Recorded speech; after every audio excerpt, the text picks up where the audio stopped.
Bienvenidos a Tiempo de Letras. Hoy nos acompaña César Arturo Castillo, ilustrador del libro Fábulas de Esopo. ¿De dónde surge la idea de publicar el libro? La necesidad de publicar el libro es del programa editorial de la Universidad del Valle. El programa editorial tiene una cantidad de publicaciones de muy alto nivel. Entonces pensó en un libro que fuera muy consultado y que tuviera la Universidad del Valle. Entonces encontraron que el libro Fábulas de Esopo es un libro que está muy viejito, que se consulta mucho en el cuarto piso de la Biblioteca Central de Meléndez. Entonces dijeron, ¿por qué no volverlo a publicar? Porque es importante rescatar un libro que es de 1890, principios del siglo XX. Entonces dijeron, no, publiquémoslo. Entonces me invitaron a mí a que hiciera las ilustraciones.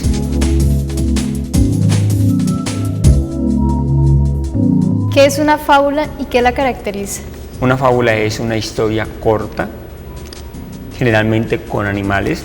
Puede haber casos en que son con objetos y que es una historia tan corta, pero que da una enseñanza que puede expresarse al final como una moraleja.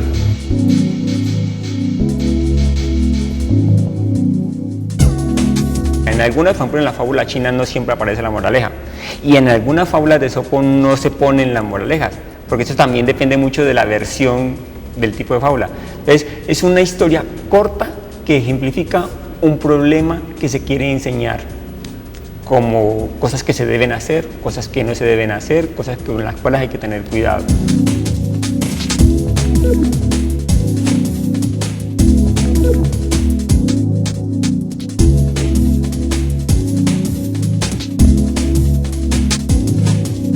¿Qué nos puede contar de Esopo, el autor? El libro del cual parte el programa editorial para hacer una reedición, se supone que fue escrito por Esopo. Y yo tuve que hacer una pequeña investigación para averiguar sobre Esopo, buscar una ilustración, plantear de qué año fueron las fábulas. Porque la primera impresión cuando yo vi el libro es que me encontré con la fábula de la liebre y la tortuga. Yo dije, pero ¿cómo así? Si esa es la fábula, en realidad es de La Fontaine, el escritor francés. Y yo dije, no, esto aquí debe haber algún error. Entonces me puse a leer y resulta que Esopo en realidad como personaje no existió, no hay esa constancia de que haya existido. La gente simplemente por tradición oral ha traído en el curso de los años, de los cientos de años, desde el año 600 a.C. en Grecia, se supone que existió Esopo. Y Esopo contaba sus historias, pero él nunca escribió ninguna. Solamente fue muchísimos años después que alguien se sentó a empezar a redactarlas. Ese paralelismo tan grande que existe entre las fábulas de Esopo y la Biblia me parecía sorprendente, porque la Biblia no se escribió de la noche a la mañana, sino que se recogen textos al azar, unos sí, unos no, de acuerdo al parecer de los compiladores. Entonces, el que compiló las fábulas de Esopo dijo, no, pues estas son las fábulas de Esopo, y luego por allá dijo otro, no, pues es que estas sí son. Entonces empezaron a unirlas y hoy en día aparecen infinidad de fábulas. Entonces, algunas posiblemente eran de Esopo, otras a lo mejor no eran de Esopo, simplemente se le atribuyen a un personaje mítico del cual hay unas ilustraciones de la cara de Esopo, pero son invenciones que se han hecho a posteriori. Por ejemplo, el pintor Velázquez creó una pintura sobre Esopo. Entonces, casi todo lo que hay alrededor de Esopo es una invención. ¿Cómo fue el proceso creativo de las ilustraciones? Cuando me plantean a mí la posibilidad de hacer el libro, lo primero que me tocó hacer es ir al texto original. Entonces se leyeron las fábulas, hice un listado de los animales que se requerían. Entonces decidí que había dos opciones para las ilustraciones. A las personas en general les gusta que una ilustración sea exactamente de lo que se está hablando. Entonces obviamente se escogieron para cada fábula dos ilustraciones. Una que cuente algo de la historia, una parte de la historia.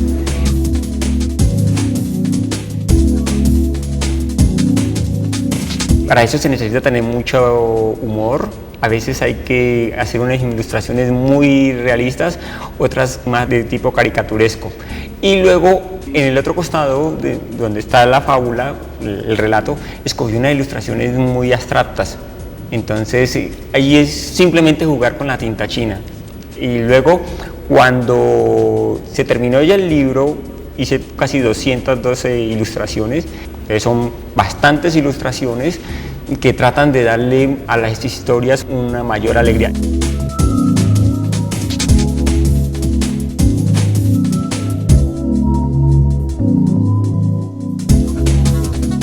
Después de que se hicieron las ilustraciones, había que ver cómo se presentaban. Entonces resulta que hay muchas historias, como 10 historias de son del león. Entonces, para no poner todas las 10 juntas, entonces hice una selección.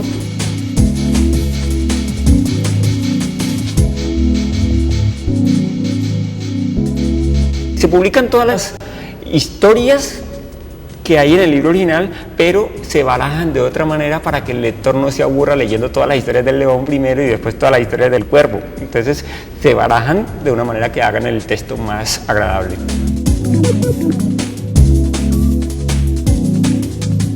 De las fábulas, cuéntanos sobre algunas que te hayan llamado la atención. Hay fábulas que para nosotros son muy corrientes, como la de la liebre y la tortuga. Y hay otras historias que son muy simpáticas, son muy corticas, algunas son un poquito más difíciles de comprender.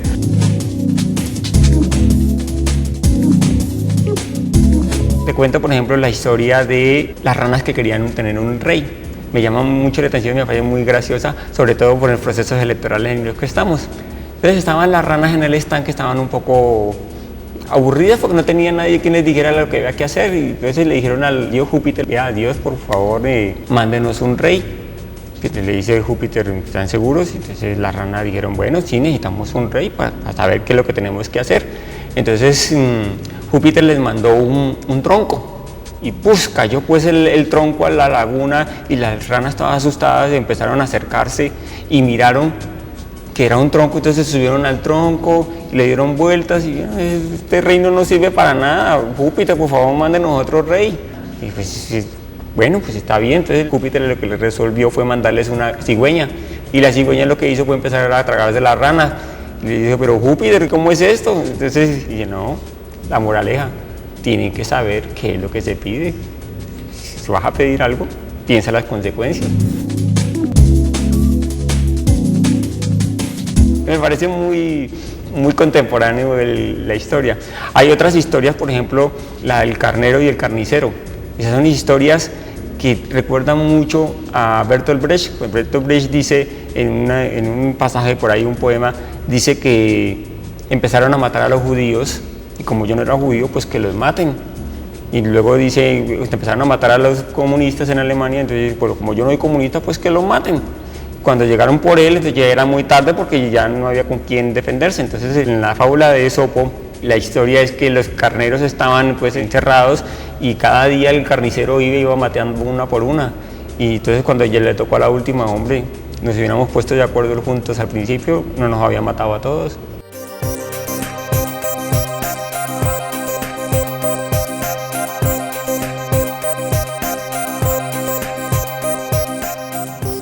El retrato, una expresión de poder y creación artística. Autor: César Arturo Castillo. Abordamos el arte desde la óptica de la interdisciplinariedad, con referencias a la historia, la sociología, la economía e incluso a la literatura, para señalar los elementos que inciden de una forma particular en nuestra producción pictórica y en especial en el género del retrato.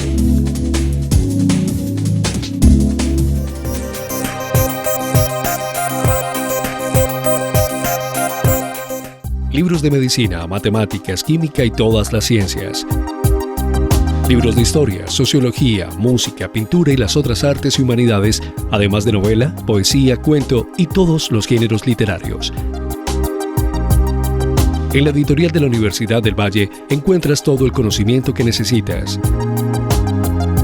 Editorial de la Universidad del Valle.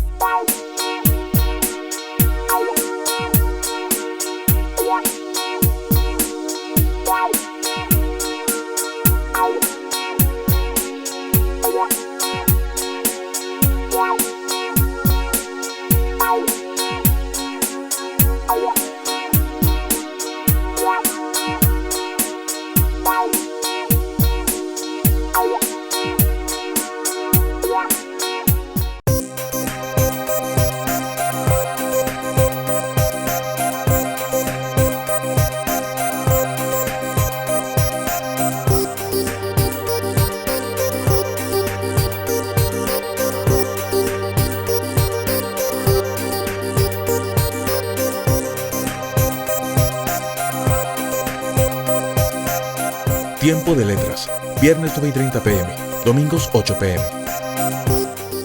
Las mejores publicaciones están en un solo lugar y al alcance de solo un clic. La librería de la U.com le ofrece más de 14.000 títulos de 70 editoriales. Recibe en cualquier lugar el libro que necesite, cuando usted lo necesite.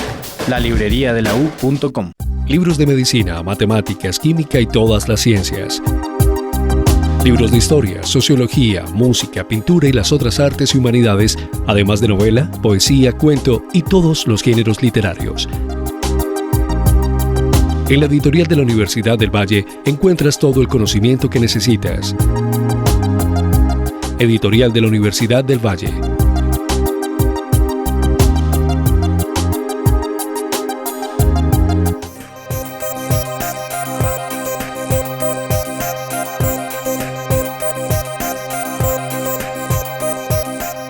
La sustentabilidad urbana, una aproximación a la gestión ambiental en la ciudad.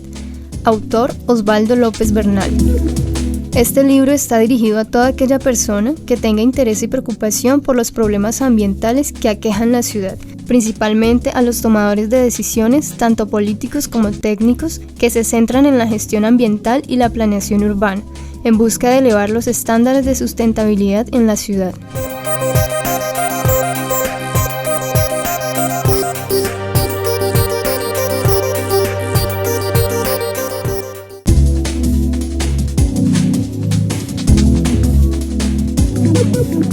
¿Qué elementos se encuentran en común que puedan mostrarnos un eje temático en estas narraciones? Es muy difícil pensar en un eje temático porque cada fábula trata un problema distinto, no de los animales sino de las relaciones de los hombres, porque las fábulas lo que hacen es eso, es contar historias a través de los animales y plantear problemas. Entonces no hay un eje temático único, sino que son los problemas de los seres humanos, el problema de la envidia, el problema de los egos, el problema del poder, el problema de la soberbia. Va un hombre con un león al lado y entonces el hombre le muestra al león, dice, mira, ahí hay una estatua de un hombre dominando un león. Y entonces el león le dice, pero es que si nosotros hiciéramos esculturas, la historia sería los leones comiéndose a los hombres. Eso que nos dice es que la historia la escriben cada cual de acuerdo a sus intereses. Entonces, plantea muchos temas a lo largo del libro, como cada cual qué clase de historia tiene, y sus historias pueden ser a veces trágicas, a veces pueden ser paradójicas.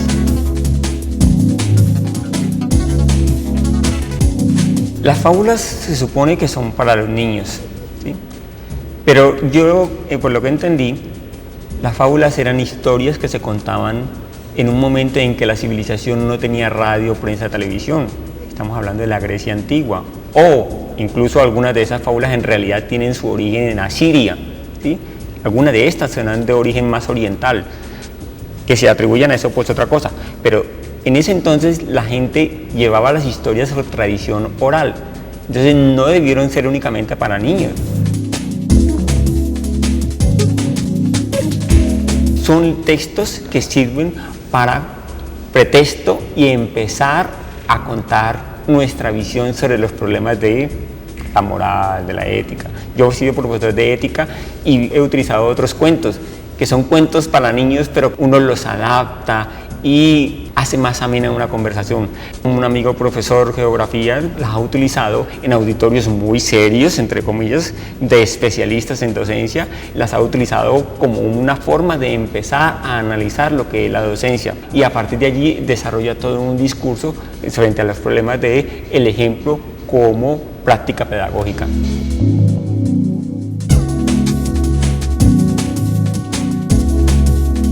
¿De qué manera los personajes de las historias pueden representar a los seres humanos?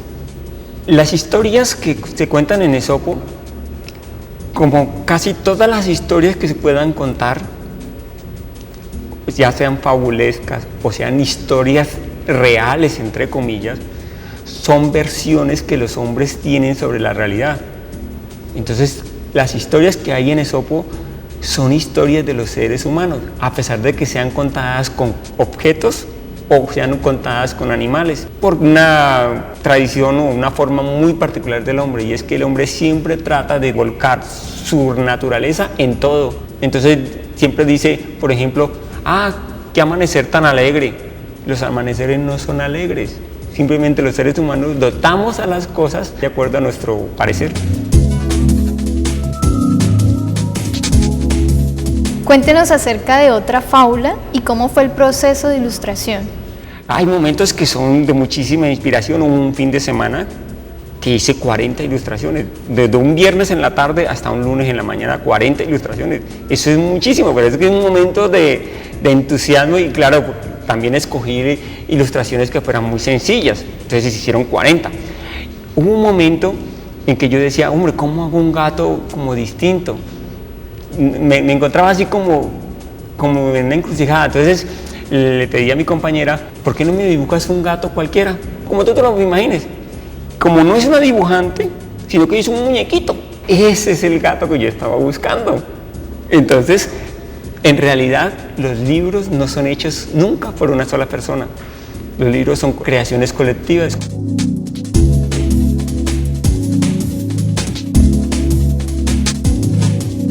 Entonces, eso fue lo que me pasó en esa fábula del gato, y en otras, la del león que quería casarse con una niña. Entonces el león le dice al padre de la niña, vea, quiero casarme con su hija. Le dice, sí, pero para que no me le vaya a hacer daño a mi hija, entonces por favor venga primero y yo le limo las uñas y le quito los colmillos para que no vaya a hacerle daño a mi princesita. Entonces el león le dice, bueno, muy bien, me parece buena idea. Entonces cuando le quitaron las uñas y los colmillos al león, el papá de la niña lo agarró a palo y lo sacó disparado porque le ocurre atrevido, ¿sí? Con esas proposiciones. Entonces, ¿cómo iba a ilustrar yo eso? Entonces dije, no, pues voy a hacerle un homenaje a la amiga que yo tengo. Entonces le hice un retrato a ella como si fuera la niña del león. Hay dibujos muy raros, por ejemplo, una corneja. Yo jamás había visto una corneja. Entonces hay que buscar en internet fotos de cornejas, entonces imaginarse uno y hacerla en una posición lo más simpática que pueda. Por ejemplo, los ratones, me encanta dibujar ratones, pero pues son unos muñequitos muy traviesos, muy pequeñitos, entonces por ahí los ponía en rinconcitos, todos disimulados. Entonces, era un proceso muy, muy simpático, muy agradable. Además porque manejaba una cosa que me gustaba mucho de la tinta china. La tinta china tú haces un solo trazo, si te quedó mal ya no sirve, entonces muchas veces hay que botarlo. Entonces, pero cuando el resultado es bueno, se nota que uno logró lo que quería, entonces la tinta china permitía eso.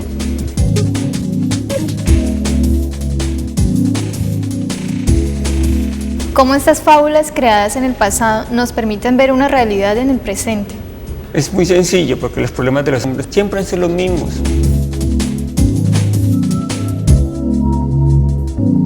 Por eso a veces se habla de literatura universal, aunque casi siempre decimos que lo universal es lo griego y lo romano, ¿sí?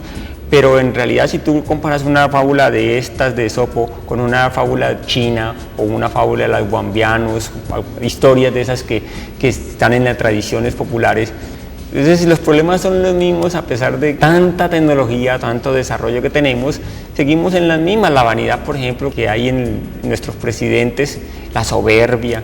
Es un problema tan antiguo como la organización misma de los seres humanos.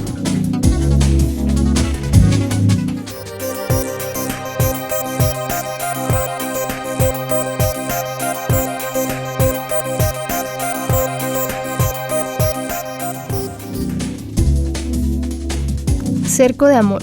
Autor Miguel Torres. Cerco de amor es una novela insólita. Siendo como es una historia de amor, alcanza una tensión dramática que nos conduce al delirio y progresivamente a la sinrazón patológica de sus protagonistas.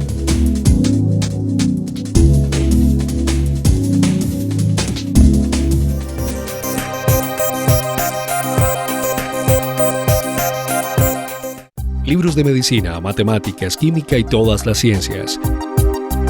Libros de historia, sociología, música, pintura y las otras artes y humanidades, además de novela, poesía, cuento y todos los géneros literarios.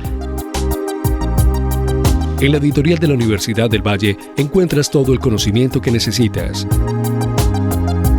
Editorial de la Universidad del Valle.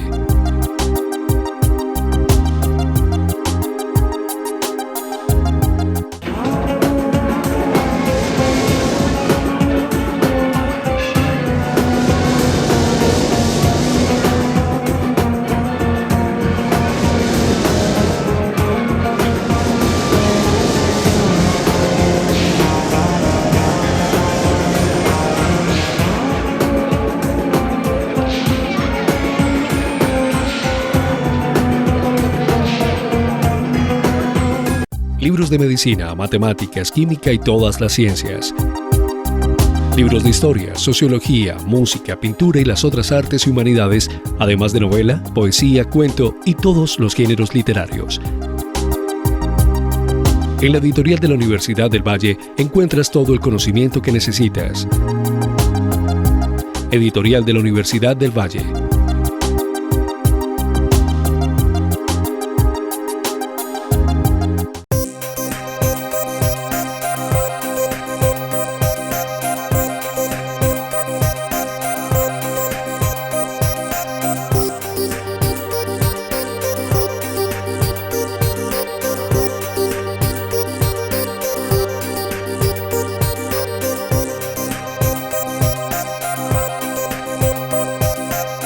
Tiempo de letras.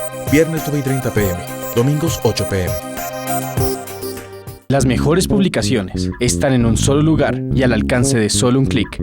La librería de la U.com le ofrece más de 14.000 títulos de 70 editoriales. Reciba en cualquier lugar el libro que necesite, cuando usted lo necesite.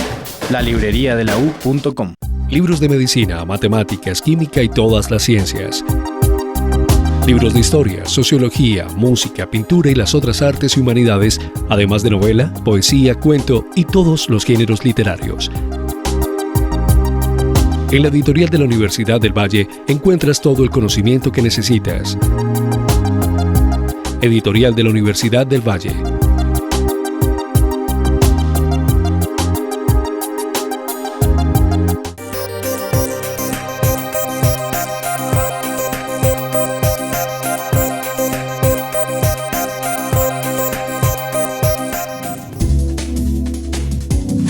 Cátedra Abierta Estanislao Zuleta. Autor Federico Pérez Bonfante. Es un estímulo y un aporte para pensar críticamente la universidad en tiempos tan aciagos para el desarrollo del pensamiento en función del desarrollo humano integral, cuando esta institución de la sociedad se ve tan amenazada por decisiones supranacionales que son adoptadas por los gobiernos.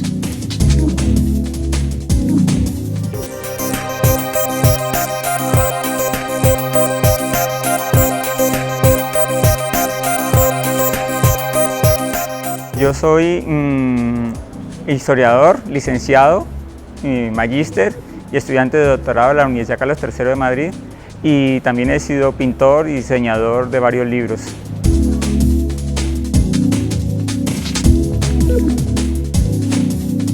Cuando termino el bachillerato yo tenía una cosa muy clara y era que no iba a estudiar nada relacionado con las matemáticas, me parecía una de las cosas más frustrantes. Entonces decidí que quería hacer algo artístico porque cuando estaba muy pequeño exploré lo que era el color naranja con el color azul y me pareció una cosa fantástica. Entonces le hacía muñequitos en las revistas de motores que tenía mi padre, hacía muñequitos. Y entonces me fue gustando la pintura y luego pasé del colegio, pasé al Instituto Popular de Cultura, allí estuve un tiempo, unos 4 años, y al mismo tiempo quedé en la universidad a estudiar historia, pero siempre cuando estaba en la universidad venía a pintar. Me iba a la piscina, iba a la cafetería, siempre estaba dibujando a las personas. Luego estuve en el Instituto Departamental de Bellas Artes, estuve un semestre, pero no enseñaban a pintar. En ese entonces la directora decía, no, echen pintura, y yo quería aprender el oficio del pintor. Entonces ha sido más o menos el proceso del gusto por la pintura.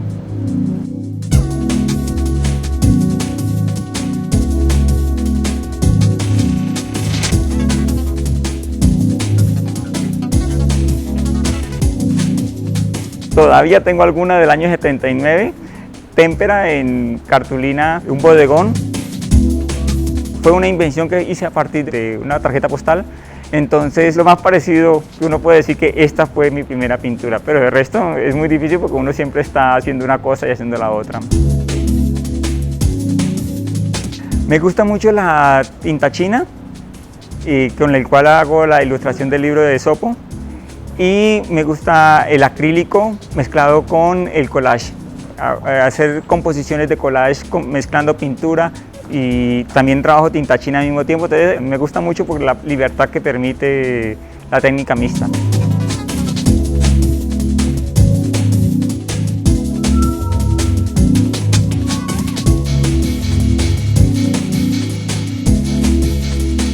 En un principio me gustaba mucho Toulouse-Lautrec porque era una persona que venció las dificultades que tenía y pintaba de todo muy libremente, muy suelto. Pero cuando tuve la oportunidad de ir a Europa, descubrí que uno no debe reverenciar a ninguno de ellos. Uno no puede decir, no debería decir, me gusta demasiado tal artista. No, pienso que una referencia, digamos Picasso, una referencia obligada a Toulouse-Lautrec, pero de resto mirar hacia lo que uno quiere, lo que es por dentro y lo que tienes alrededor. Entonces, que no se quede como en esa tendencia a reverenciar a un solo artista. Me parece que la idea es aprovechar lo que hay de cada uno de ellos.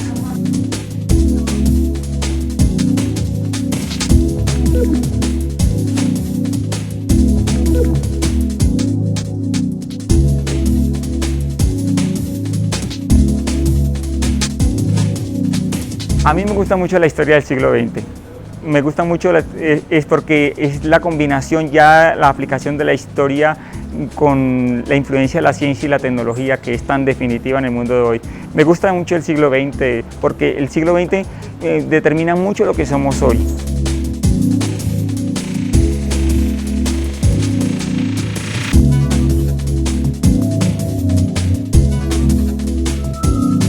He aprendido, ahora que soy docente, he aprendido que el pintor es el que pinta, no es el que tiene fama, el que tiene nombre. Yo no me comparo con los pintores, con los otros pintores, simplemente hago lo que me gusta y no sé si a los demás les gusta demasiado o poco. Creo que mi pintura refleja simplemente lo que me gusta hacer.